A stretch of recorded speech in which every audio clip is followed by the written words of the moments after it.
can come up. I'm Aaron Locks. I'm the founder and CEO of the National Academy of Athletics.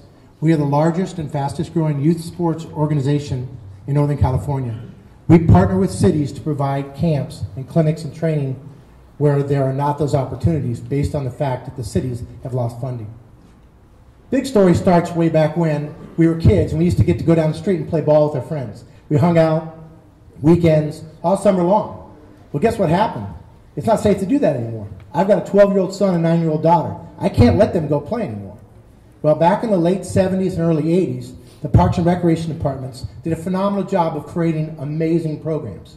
What happened as they went forward is that 90% of the programs were run by the cities, recreation departments. They had great partnerships with schools, and they were able to have great facilities. Well, guess what's happened? As the economy goes down and they lose funding, but the need has continued to grow. Good news, that's where the National Academy of Athletics comes in. We don't want to see kids like this out there anymore. We want to make sure that they're happy. That we say it all the time. They come home happy and tired from our programs. So what's unique about us is the fact that we offer year-round programming. We do coaches programs, parents, officials. Virtually, we can take every aspect of youth sports and make it happen. The revenue model is very simple.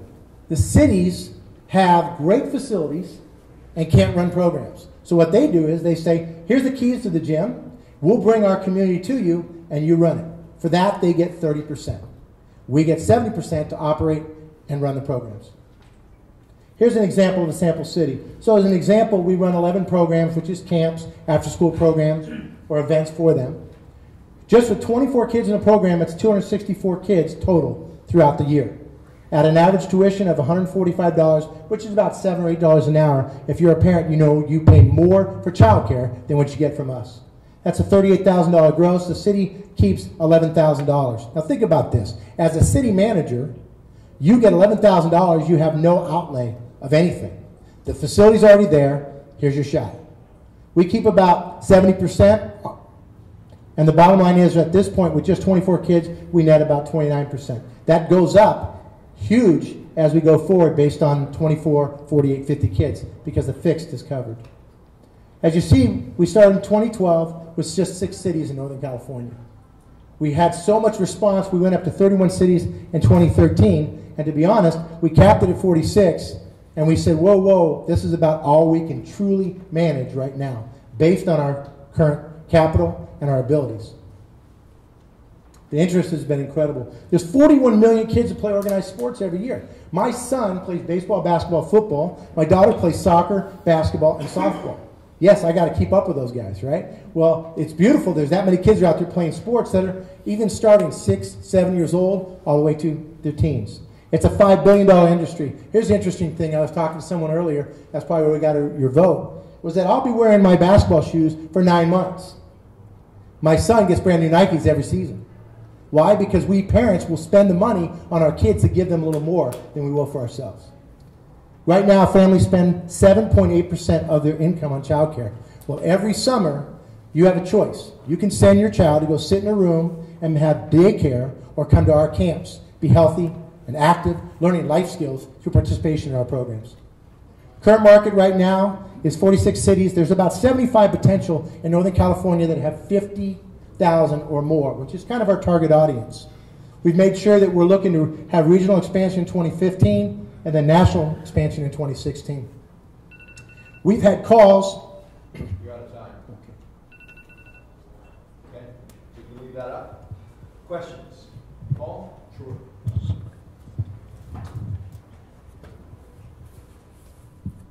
One of the things that strikes me, the two things that strike me as I listen to this, one is it seems like an exceptional franchise model. It doesn't seem scalable, just you. You didn't talk about franchising. I can imagine many other people who feel like you and look like you gladly replicating the model. You're giving them the handbook and they pay you a royalty, all that stuff. I also am not sure if it's a business that should be scaled, it's a lifestyle business, or maybe even have a non-profit side, because I thought that's where we were going, and I thought your example was going to be bankrupt Vallejo isn't going to do anything. What a shame. How can we get some grant money and what can we do? So can you comment on franchising and whether it's really entirely a for-profit business and what's best? So first of all, we already have licenses. We've sold territories and licenses that are actually currently running. So we have 7 area captains that run programs for us. So inside Northern California. That's the way we could expand. So they bring the money in, we take that money and we capitalize their programs to assist with marketing, training, equipment, etc. That's where we're able to ramp up. We definitely are looking into the nonprofit side. We're the only for-profit company in Northern California that was approved by Obama to provide the Presidential Physical Fitness Challenge in schools. So what we're finding is what is the right avenue. We are looking into corporate sponsorships as well as like Sports Authority and other companies to work with us because there is a tremendous. We did work with Vallejo, believe it or not, and we ran 2 programs for them and they were highly successful.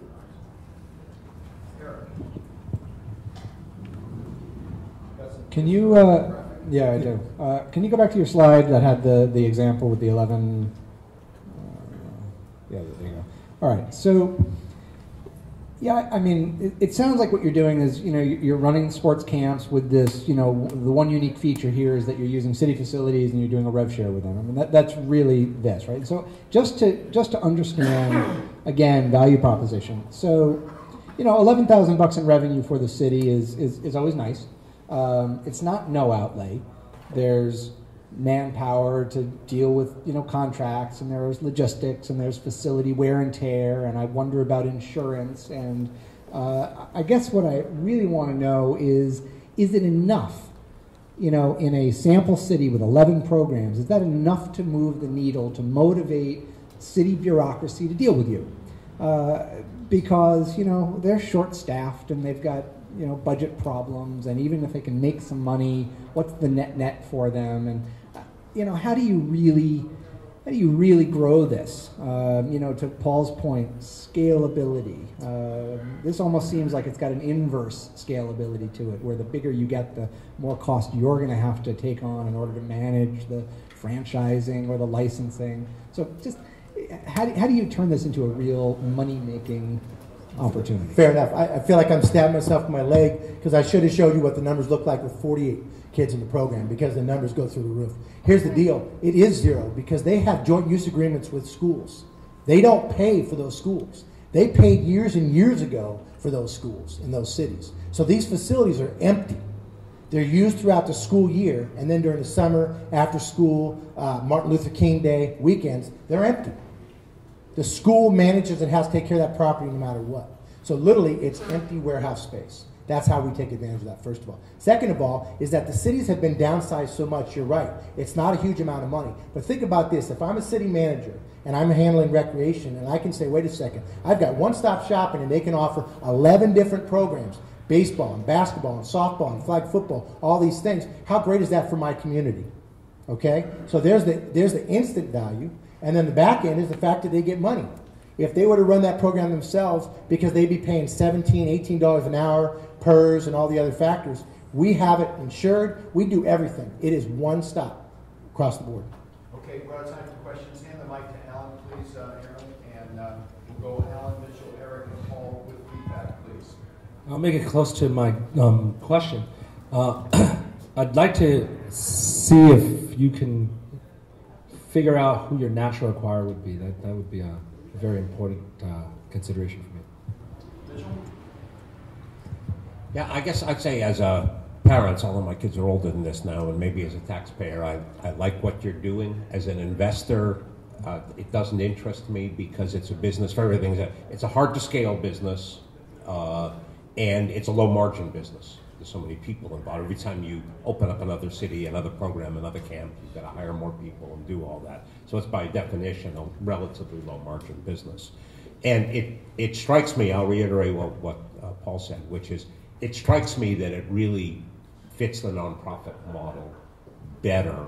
I think it would fit your market, the cities, the parents, and everything better, and I think it would fit the reality of the business better. It doesn't mean you can't make money running it. It just means that it's a nonprofit, and maybe for that reason it's more lifestyle. There's plenty of people that get wealthy on lifestyle businesses. They're just not investable businesses. Not too much more to add. I think that's great feedback, and I would echo it. You know, I mean, I'm totally in on this as a parent. I've got 2 kids right in the demographic. not a great investor opportunity, but I sure wish it was available for my kids this summer. Paul? My kids are 26 and 22, and I'm sure they'd like to play. I mean, who would? It's great you articulate a problem, and it's one of these situations where nobody could be doubting it or not rooting for your success. Taking on investors really sucks in a whole lot of ways. Among other things, they're demanding of your numbers, your exit, whatever. And I think there's a certain purity of your motive here. Yes, it's a business opportunity, but it's also a socially wonderful thing. There is so much money available for people like you who want to have a great lifestyle business, really want to have great, happy kids, and through franchising or whatever, you think about companies like Nike who are awash in cash, who would never invest. But if you came in the other way, here's the thing I'm doing, there'll be the Nike logo and all this. You have tremendous traction. The sports authorities, all the names we've talked about, every apparel manufacturer, unbelievable. A tacit endorsement from the president's athletic commission, all those things. And you could be here, laughing all the way to the bank, doing good work and doing very well for yourself and having everybody rooting for you. It's a wonderful alternative. Mitchell said it very well. It's not investable, and you don't want it to be investable. You have too many great ways to go with this, and I think you're going to do very well with it because it really resonates.